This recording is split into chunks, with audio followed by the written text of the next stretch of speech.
My name is Clifford Carnicum, and I'm acting as an independent researcher in this work. I worked 15 years for the federal government in 3 different agencies in technical fields, including the Department of Defense, field called YODESY, which is gravitational modeling, and also work in computers, sole proprietorship.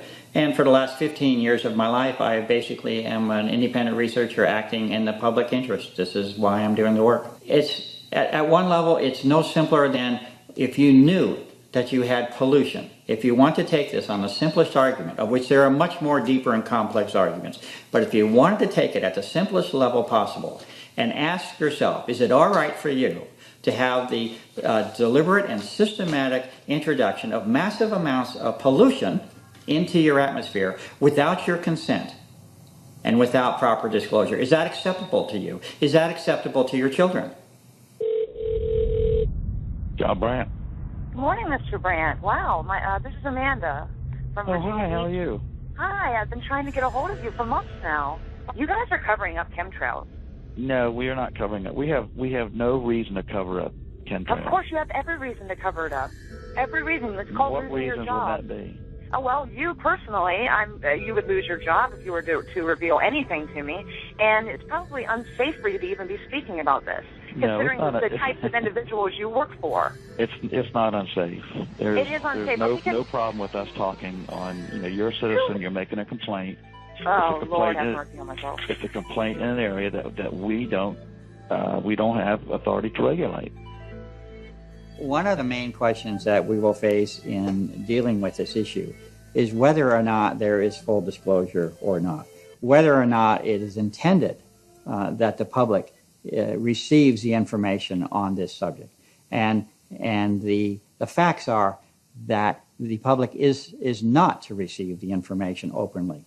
If you have a covert operation, a cover for that operation will be provided. That's the nature of a covert operation. All of the evidence indicates that it is very much a covert operation of the greatest scale that has ever been exercised on this planet and really in the history of humanity as far as I know. Literally the atmosphere of the planet has been altered, and it's a deliberate alteration of the atmosphere.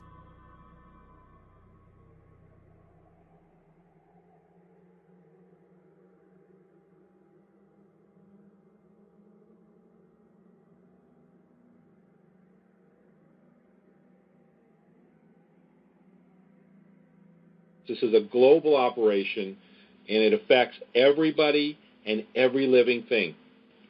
So this is that important. There are arguments put forth that chemtrails, or these man-made clouds, are all normal due to the right atmospheric conditions, but this is not a reasonable argument. The fact is that the introduction of fine chemicals or aerosols into the atmosphere have a profound effect on cloud formation. Unfortunately, this is not taken into consideration by scientists to explain the phenomenon that we are all witnessing. Can particles influence the formation of clouds? I went to Geneva to visit CERN, where scientists study how particles and radiation influence the formation of clouds. We assume that there are man-made effects influencing today's formation of clouds through humans' direct introduction of various particles into the atmosphere, and these particles then serving as condensation nuclei for the formation of clouds, which influence the climate, because the properties of clouds, how long they persist, and how much sunlight they reflect, that changes, depending on how much additional man-made aerosols are put into the air.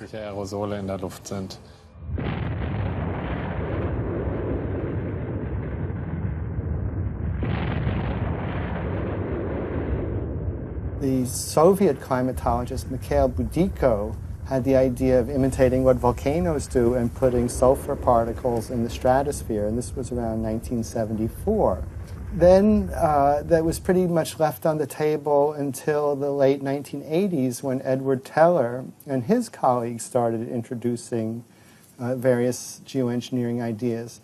Now, Edward Teller is known as the father of the hydrogen bomb and one of the chief architects of the Star Wars missile defense system in the 1980s. I wanted to work on theoretical physics. not on weapons. Until the day I heard President Roosevelt speak, and he said that if scientists in the free countries won't work on weapons, freedom will not survive. And I had the irrational, strange, but powerful feeling that he was talking to me.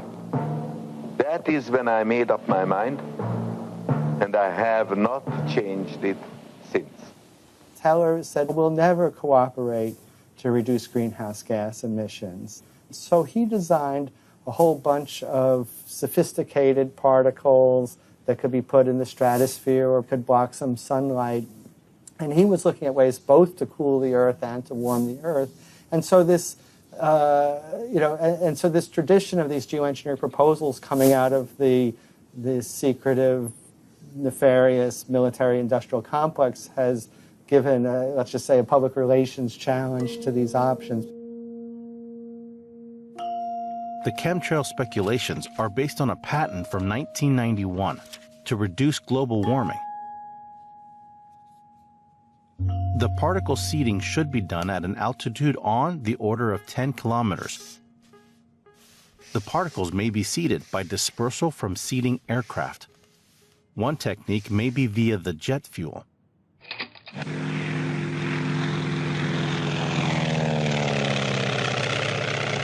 Mechanically, it's not so complicated. Step up here and I'll show you. See this little trigger here?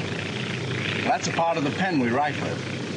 When the trigger is pulled back, it opens a valve which permits chemicals to shoot out into the exhaust pipe. The exhaust pipe, being just about red hot, heats up the chemicals and makes the smoke you see from the ground.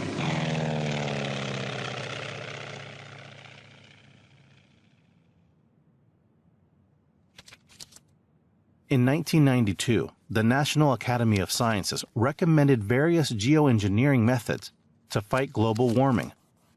One proposed method to reflect sunlight was to maintain a cloud of dust in the lower stratosphere by the use of aircraft. In the 1990s, Edward Teller and his co-scientists were lobbying for the application of geoengineering. He argued that the cost for geoengineering would only constitute 1% of what greenhouse gas reduction would cost. In 2001, Edward Teller's geoengineering methods were mentioned in the IPCC World Climate Report. By reflecting 2% of the sunlight, we could emit twice as much CO2 till 2050. 5 years later, Nobel Prize laureate Paul Crutzen reintroduced the old concept of saturating the stratosphere with sulfates in order to cool the planet. From then on, geoengineering was no longer a taboo in science. In 2009, the Royal Society published a report on geoengineering. The foreword states that if CO2 reductions achieve too little too late, then there will surely be pressure to consider a Plan B to counteract the climate effects of greenhouse gas emissions by geoengineering.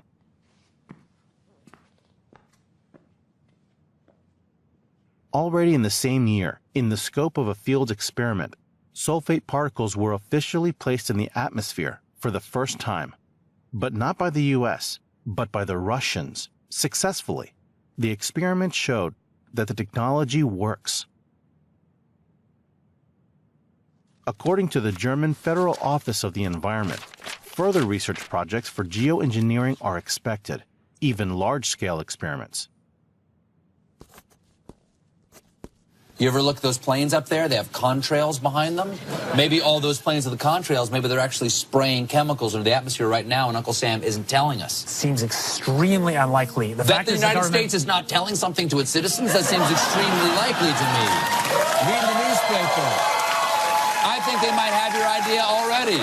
Dr. Mister, thank you so much. David Keith, A Case for Climate Engineering. well, like I said before, it's possible to do. It's not rocket science to spray something out of the back of the plane. It would be very unlikely that they would do it. Like, what reason do they have to do something if they don't know what they're doing, and they don't know if it's going to work, and they don't know what the side effects are going to be? There's no reason for them to be doing it secretly.